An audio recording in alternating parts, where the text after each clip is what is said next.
De Heer zij met u en met uw geest. Uit het heilige evangelie van onze Heer Jezus Christus volgens Matthäus. Lof zij u, Christus.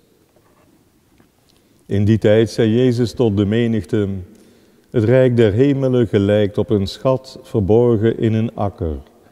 Toen iemand hem vond, verborg hij hem weer en in zijn blijdschap ging hij alles te gelde maken wat hij bezat en kocht die akker.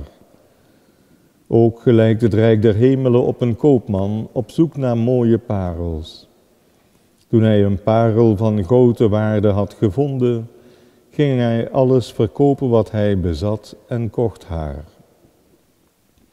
Ook gelijkt het rijk der hemelen op een sleepnet, dat in zee geworpen vissen van allerlei soorten bijeenbracht. Toen het vol was, trok men het op het strand.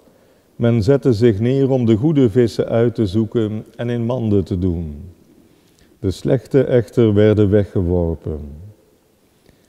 Zo zal het ook gaan op het einde van de wereld. De engelen zullen uittrekken om de slechte tussen de rechtvaardigen uit te zoeken en in de vuuroven te werpen. Daar zal geween zijn en tandengeknars. Hebt gij dit alles begrepen? Zij antwoordden hem ja.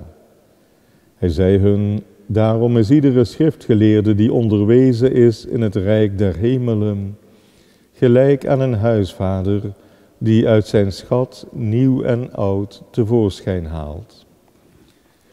Zo spreekt de Heer. Wij danken God.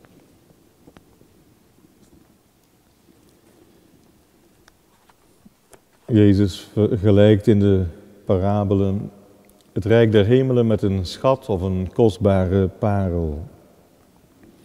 En de mensen die ontdekken, het rijk der hemelen, maken alles te gelde.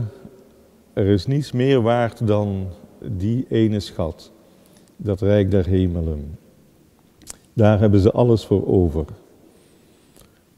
En in het tweede deel van het evangelie is het rijk der hemelen, vergelijkt hij dat met een sleepnet, waar allerlei vissen in terechtkomen van allerlei soorten. En dan wordt er uitgesorteerd, de goede vissen worden in manden gedaan, de slechte weggeworpen.